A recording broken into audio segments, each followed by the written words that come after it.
Votre invité aujourd'hui dans la grande interview en direct sur Boursorama, c'est Nicolas Hus. Bonjour. Bonjour. Directeur général d'Ingenico Group. Alors, ce qui est génial avec votre boîte, c'est que, en fait, vous êtes au cœur de notre quotidien, au cœur de la vie des Français, et parfois même, j'ai envie de dire, sans le savoir. Parce que quand on paye avec notre carte bancaire, quand on va chez un commerçant ou autre, il y a de fortes chances que ce soit un terminal de paiement Ingenico. 40% du marché, c'est vous, dont 300 millions dans le monde. C'est ça la réalité.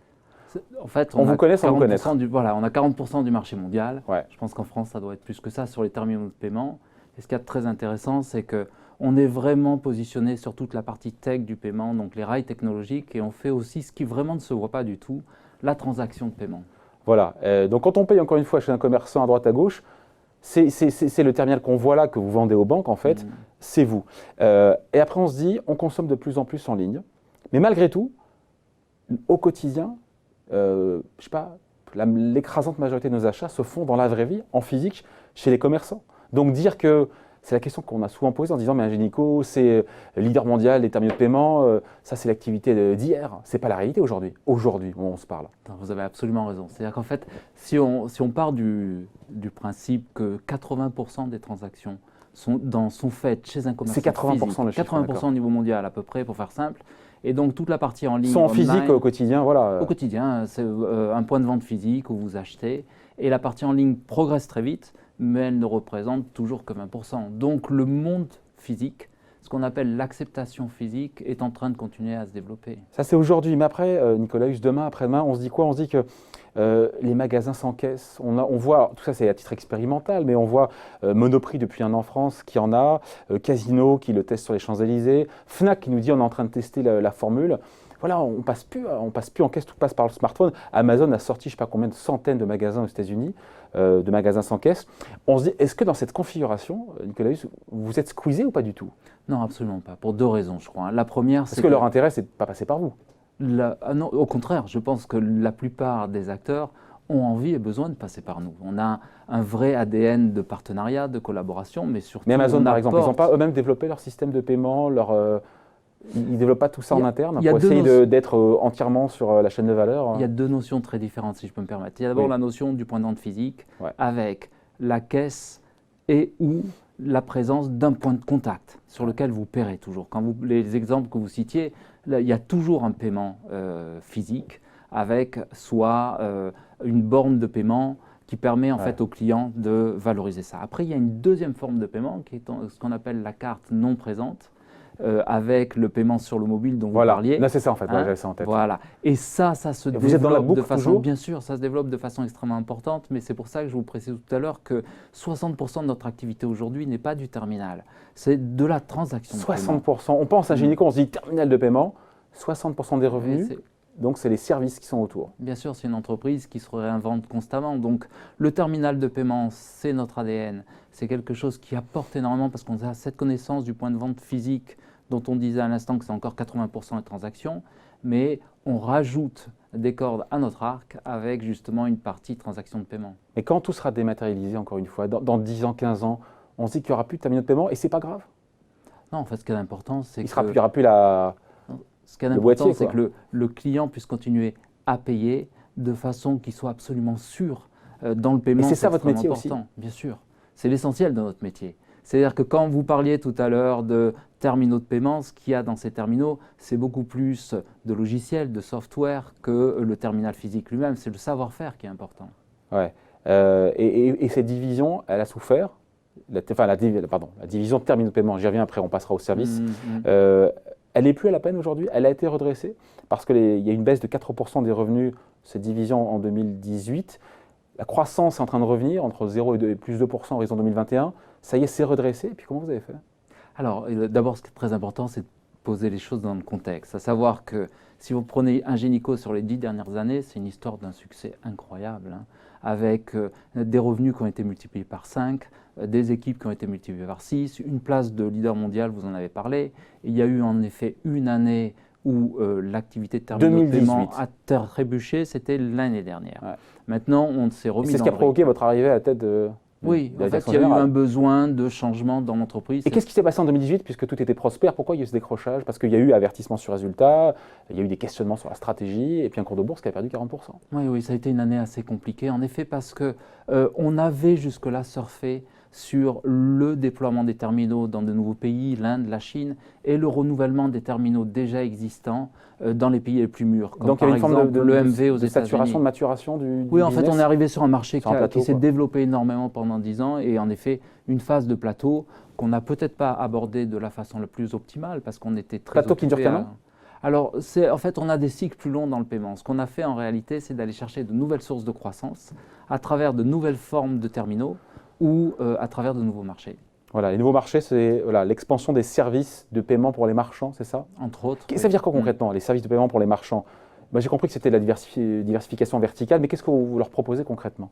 Alors, ce qu'on apporte aux marchands, en plus du terminal sur lequel on a passé un peu de temps, c'est tout ce qu'on ne voit pas, toute la partie cachée de la transaction qui permet à la fois d'avoir l'authentification, l'approbation de la transaction elle-même, et puis après toute la partie électronique de transfert d'argent. C'est la sécurité de la transaction. C'est la sécurité, mais aussi la valeur ajoutée. On offre des programmes qui permettent de jouer sur la loyauté, la fidélité des clients. On peut apporter un certain nombre de choses, oui. Et ces services-là, c'est ça l'avenir quelque part, le gros du business, il est là? C'est extrêmement important. Et c'est là-dessus que vous comptez repasser à l'offensive? C'est ce qu'on a déjà fait. Je veux dire, quand vous regardez, vous évoquiez tout à l'heure la croissance qu'on indique sur 2019 est beaucoup plus importante. On a un cours de bourse, vous l'évoquiez tout à l'heure, qui a repris entre 50 et 60% depuis le début de l'année. On va en parler après de la bourse. Et donc, vous définissez quelque part comme un facilitateur de paiement. C'est ça votre métier? C'est exactement notre métier. Et donc voilà, si on met d'autres mots là-dessus? En fait, c'est un partenaire. C'est-à-dire que je sois un commerçant, un acteur du online ou une banque dont vous parliez tout à l'heure qui va fournir des terminaux, Ingenico est là dans 170 pays avec un ADN de tech, des équipes qui sont extrêmement fortes, y compris en France. Avec l'assurance de ne pas se faire ubériser? Non, ça, ce n'est pas notre problématique à nous. C'est pas problématique. Nous, notre problématique, elle n'est pas du tout là. Je pense qu'on a très très peu de risques ou pas de risques du tout. Le paiement se développe de façon incroyable d'année en année. 60% des paiements dans le monde sont toujours faits avec du cash, avec du liquide. Donc ça veut dire qu'on a une capacité de progression absolument phénoménale. 5% de part de marché, je ne sais pas si le chiffre est bon, d'Ingenico Group, dans le paiement en ligne. C'est ça le chiffre? Oui. Et donc il y a un objectif là-dessus de se dire, tiens, dans 5 ans, je vais être à 10, 15? En fait, ce qui nous intéresse, c'est ce que j'expliquais tout à l'heure, c'est de continuer à se développer en apportant des solutions à nos clients. Donc, si nos clients progressent, on va continuer à progresser avec eux. Mais en effet, il y a 5 ans, on était à 0. Maintenant, on est à 5% d'un marché mondial qui est extrêmement important. Donc, le but, c'est de continuer à aller chercher des parts de marché. Ouais, avec un secteur qui est là encore en pleine transformation, mutation. Comment est-ce qu'on fait pour s'assurer, alors si le risque n'est pas de se faire ubériser, de rester un acteur mondial du secteur des paiements avec beaucoup de concurrence et peut-être, encore une fois, des GAFA qui peut-être voudront un jour aussi. Vous êtes convaincu que les GAFA ne chercheront pas à venir vous manger de la laine sur le dos? Alors si je réponds d'abord à la première question qui est souvent chez moi il y a deux questions en un. Ah non, mais c'est très bien. On va prendre la première. Comment est-ce qu'on fait pour rester au centre du paiement? Nous, ce que j'ai dit tout à l'heure, c'est notre ADN. C'est-à-dire le fait d'avoir ce terminal de paiement, cette connexion physique avec l'ensemble des clients dans le monde, 170 pays, c'est ce que je disais tout à l'heure, nous apporte un savoir-faire qui n'a pas d'équivalent. Même le jour où tout est dématérialisé, ça ne changera rien. Alors, cette partie-là, c'est la partie qu'on travaille aussi, qui représente aujourd'hui 60% de nos revenus. Donc, mais c'est la vocation de venir 60% à 100%. Et comme les pages jaunes, je reçois le patron de ce local qui me disait l'année prochaine, il n'y aura plus de bottins, c'est terminé. Pardon pour la comparaison, mais l'idée, c'est de se dire que cette activité service, elle a la vocation à générer quasiment 80% du business. Le paiement, ce qu'on disait tout à l'heure, le paiement physique au point de vente va continuer à exister pendant encore de nombreuses années. Même si on ne sort plus sa carte, même si… Oui, il y a deux notions très différentes, si je peux me permettre. Allez-y. Le type de terminal sur lequel vous allez payer peut évoluer, a évolué dans le passé, va continuer à évoluer. Mais le paiement physique, matériel au point de vente a encore de belles années devant lui.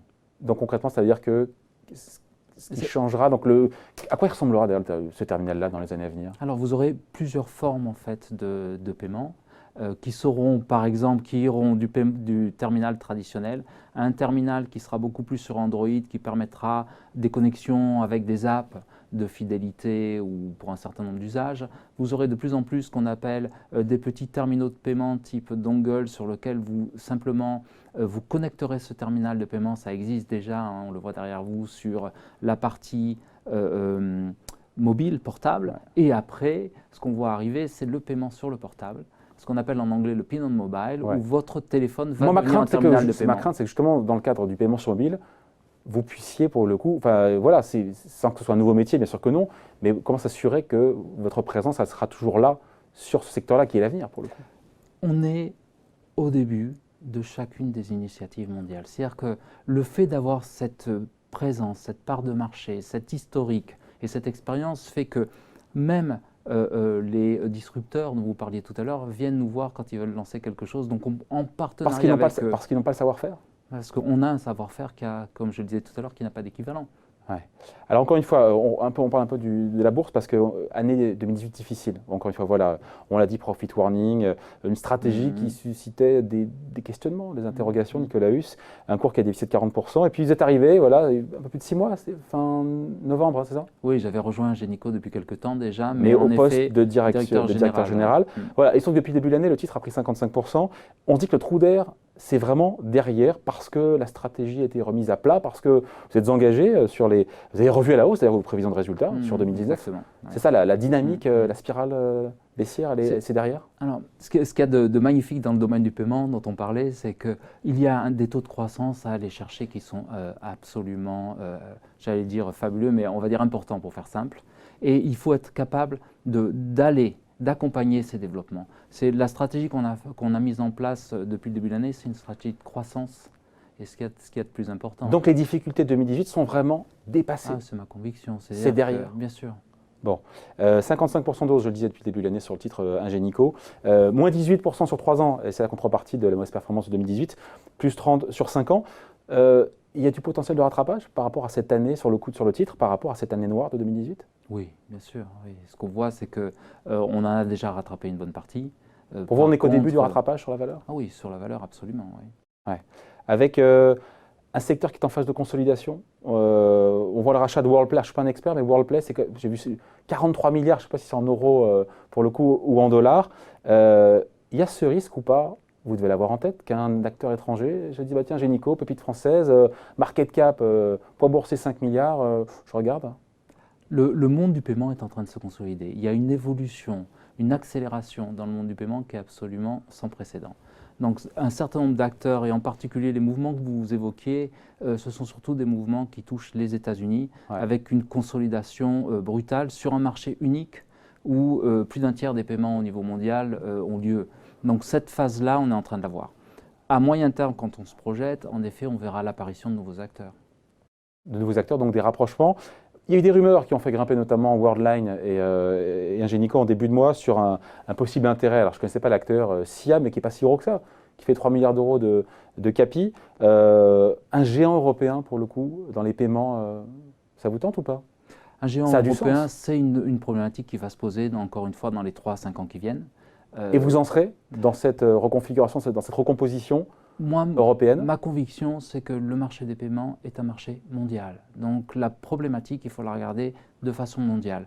Donc un mariage transfrontière à horizon 5 ans avec Ingenico, ce n'est pas du fantasme? Ça, vous savez, dans le paiement, tout peut arriver, encore une fois. Donc ça serait très difficile pour moi de savoir ce qui va se passer dans les prochaines années. C'est le genre de choses qui peut arriver, en effet, on le voit bien. Mais ce qu'il y a d'important, encore une fois, c'est la valeur ajoutée. Au-delà de cet apport capitalistique dont vous parliez, c'est un marché mais qui n'est pas nécessaire à court moyen terme pour Ingenico, pour se développer. Vous pouvez parfaitement continuer à vivre voler de vos propres ailes sans Oui, je crois qu'au moins à 3 ou 5 ans, on peut très bien vivre de nos propres ailes. Bien sûr, il y a tellement, encore une fois, il y a tellement de poches de croissance à aller chercher. Elles sont où? C'est quoi? C'est la Chine? Non, alors c'est plus dans les domaines d'activité eux-mêmes. Que dans la géographie? Que la géographie. Il va y avoir des facteurs de géographie. On le voit en ce moment où le Brésil, par exemple, est en train d'évoluer extrêmement rapidement. Mais ce qu'il y a de très très important, ce sont de nouvelles formes de payer, de nouveaux moyens de paiement, plus de 300 méthodes de paiement acceptées par Ingenico. On est loin uniquement de la carte. Ouais.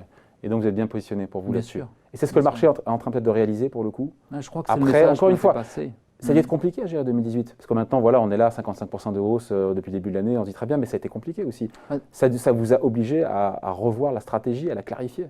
Ce qui est très important, c'est justement le signe que si vous n'avez pas des résultats extrêmement forts, une stratégie qui est claire, le marché vous sanctionne immédiatement. Mais plus important encore, c'est la relation avec les clients, la relation avec nos équipes qui travaillent pour nous. Donc ça, c'est une chose qu'on a toujours en tête. Ouais.